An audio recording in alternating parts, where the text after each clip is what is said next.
Okay.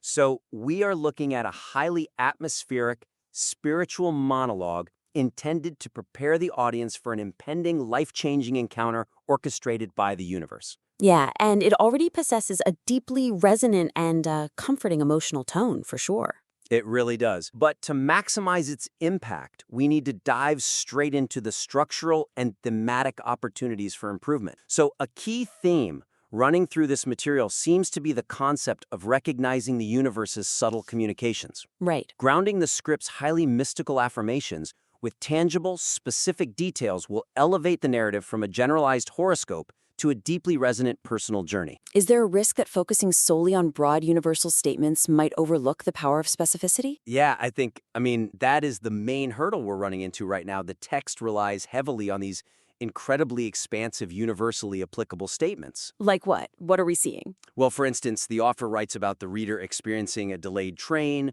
or a friend canceling plans at the last minute, or seeing repeated numbers on a clock, having strange dreams. Right, right. And while those elements are clearly attempting to prove that the universe is orchestrating events behind the scenes, They inadvertently create what psychologists call the Barnum effect. exactly. Like when you read a horoscope that says, you will face a minor frustration today, but your resilience will pull you through. And you read that and immediately think, wow, that is so true. I dropped my keys this morning. The universe is actually speaking to me. But the reality is that everyone faces minor frustrations. Yeah, literally everyone. So the vulnerability in this draft is that the signs presented are so incredibly vague that they could realistically apply to absolutely anyone, anywhere, on any given Tuesday. But isn't the author casting a wide net intentionally? The goal here seems to be making every single reader feel included and seen in this spiritual journey. If we get too specific, don't we risk shutting people out?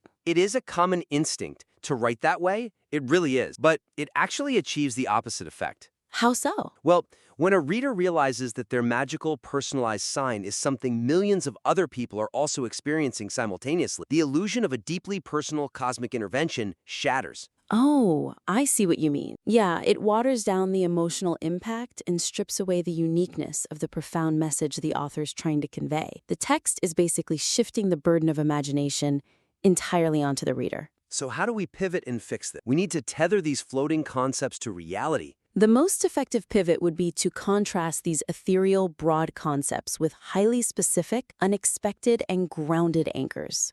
We need to require the reader to actively engage their imagination. Rather than just passively receiving generalized predictions. Precisely.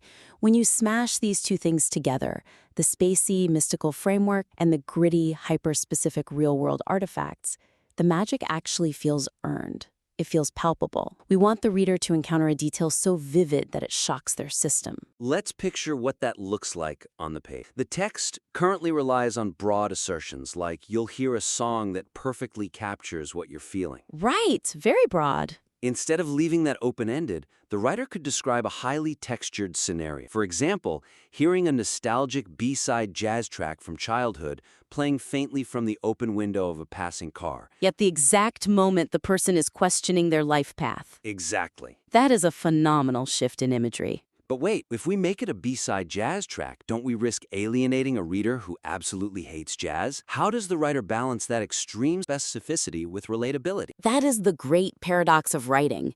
The universal is always found through the specific. Always. Even if the reader hates jazz, their brain latches onto the texture of the scene, the faintness of the music, the open car window, the nostalgia. The hyper-specificity creates a cinematic suspense that allows the reader to step into a fully realized world, rather than just nodding along to a vague concept. Let's apply that to another section. The text mentions the phenomenon of repeated numbers. Instead of the generalized, you keep seeing the same numbers everywhere you go, how do we anchor that? We give them an artifact. An artifact. Yeah, the author could describe the feeling of reaching into the pocket of a newly purchased vintage coat and finding a perfectly preserved movie ticket from 2018. Oh, I love that. It's tangible. It has weight. Even if the reader hasn't experienced that exact scenario, the hyperspecificity communicates the actual feeling of a synchronicity much more effectively than just telling them that synchronicities exist. Because the brain can feel the satin lining of that vintage coat pocket, it can see the faded ink on the ticket stub. That sensory engagement makes makes the mystical claim feel incredibly robust. Introducing a clear distinction between profound cosmic connection and the bypassing of healthy boundaries will make the core message significantly more robust and responsive. Let's look closely at the section discussing the accelerated intimacy of this impending. Okay, let's look at it. The text explicitly advises the listener to embrace an unusually fast pace in a new relation. It specifically states that levels of trust and vulnerability, normally taking years, will be reached in weeks, and framing the speed as a feature, not a bug. That makes sense. But could the evidence also support a different conclusion? Like the possibility that this overwhelming speed mimics the dynamics of an unhealthy connection? That is a fascinating angle. The material makes a strong case for the encounter's significance by highlighting how different the conversations will. The author notes that hours will pass like minutes, and they're going to see parts of you that you've kept hidden. Right. It paints a beautiful picture of sudden, deep recognition. It really does. We don't want to lose that sweeping, romantic atmosphere. However, the critical blind spot in this current draft is that framing an accelerated intimacy as unconditionally positive completely lacks nuance. Because in the real world, moving from strangers to deep vulnerability in a matter of weeks can sometimes be a massive red flag. A huge red flag. It can be a sign of love bombing or someone pushing your boundaries before you've established a foundation of safety. I can see what you're going for here. Let's see how we can strengthen this without killing the magic. Because if the text tells a potentially vulnerable reader that intense, blinding speed is absolute proof of a soul connection, it essentially removes their psychological safety net. Right. Precisely. It actively risks invalidating a reader's healthy instincts to proceed with caution. We live in an era where people are rightfully very aware of relationship dynamics and self-protection. Definitely. If someone you met 3 weeks ago demands to know your deepest traumas, a healthy nervous system doesn't say, a cosmic soulmate. It says, run. By failing to acknowledge this reality, the text risks alienating readers who have deep expertise in their own emotional self-protection. So the protagonist of this journey, the reader, needs to feel that they are standing on solid ground before they can leap into this extraordinary encounter. How do we integrate that safety net? We need to add a layer of emotional intelligence. To solve this, the text needs to explicitly acknowledge intuition as a protective tool. We must differentiate the frantic, boundary-pushing energy of a potentially toxic connection from the grounded, secure acceleration of a true soul encounter. We aren't telling the author to slow down the narrative pace or remove the romance. We're just confirming for the reader that they are safe to enjoy it. Exactly. Let's figure out how to put that into practice. We could drop in a qualifying sentence right after the claim that the relationship timeline will compress. If we rewrite that section, we could add, while the timeline may compress, a genuine connection will never demand that you abandon your boundaries. It will feel deeply anchoring rather than breathlessly frantic. That is perfect. That single sentence acts as a vital safety valve. Right. It tells the reader, I know this is fast, and I know fast can be scary, but this is the good kind of fast. And it actually enhances the profound nature of the connection because the reader stops worrying and surrenders to the narrative. What about the physical, somatic experience of reading this? When you read about breathless speed, it can literally induce shallow breathing and anxiety. Yes, which leads us to another way to implement this pivot. We should introduce a clear emotional distinction regarding how this speed physically feels in the body. Okay, what would that sound like? The writer could introduce a distinction like, you'll notice the difference because this speed won't induce anxiety. Instead of feeling rushed to prove your worth, you'll feel an unprecedented stillness as you share your hidden truths. Unprecedented stillness. That completely changes the emotional landscape. Doesn't it? It shifts the focus away from the external velocity of the relationship and anchors it in internal stability. Exactly.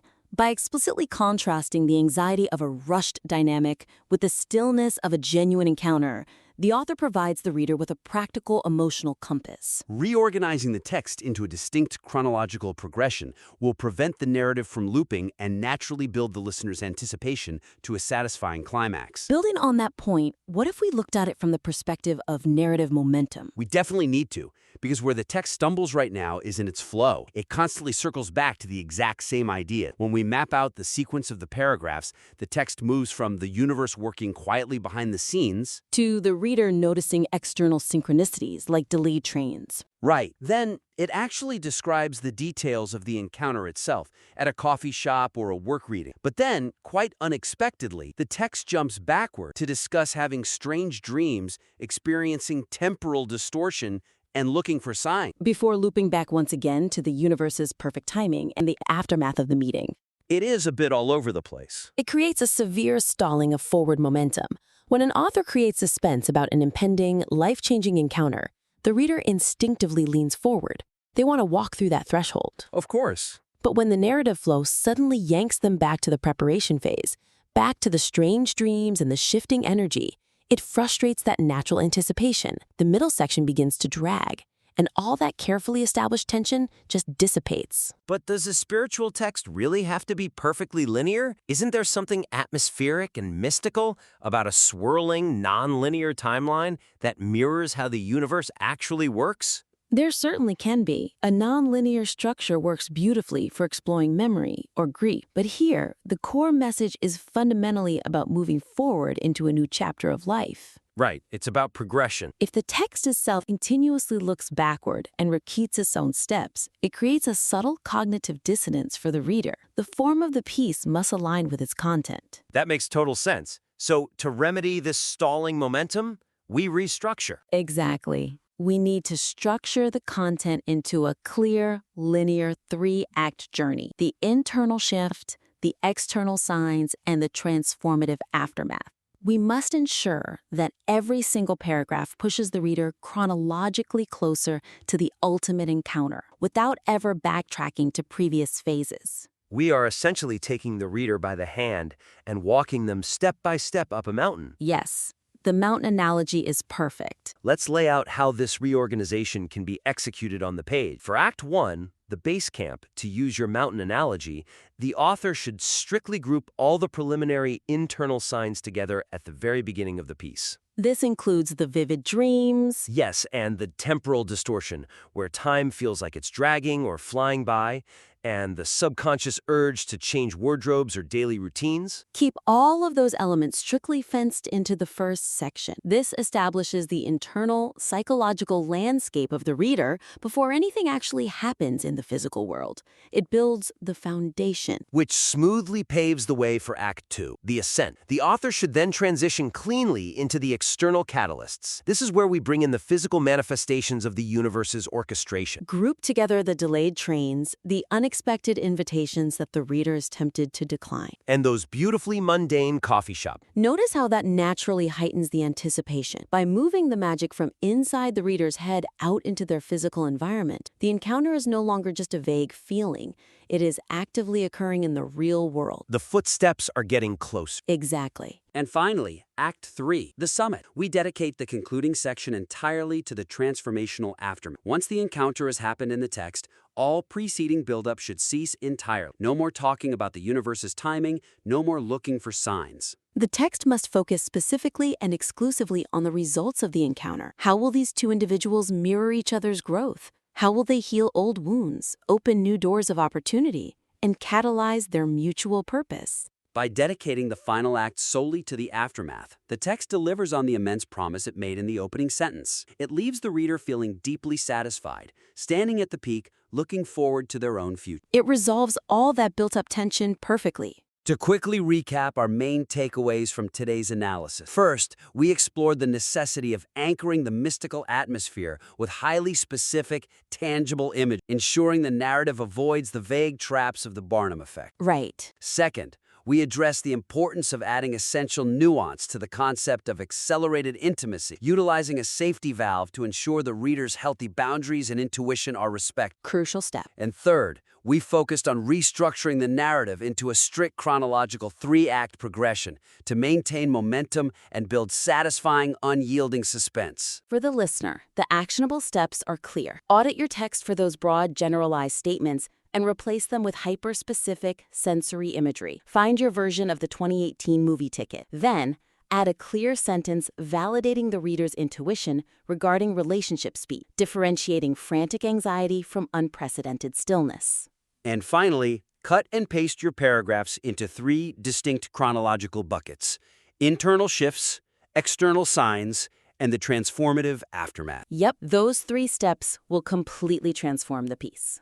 We want to thank the listener for sharing their writing with us. We invite you to implement these structural and thematic changes and submit your revised material or any future work back into the show for another critique. Your underlying message is incredibly powerful, and with these refinements, its impact will be undeniable.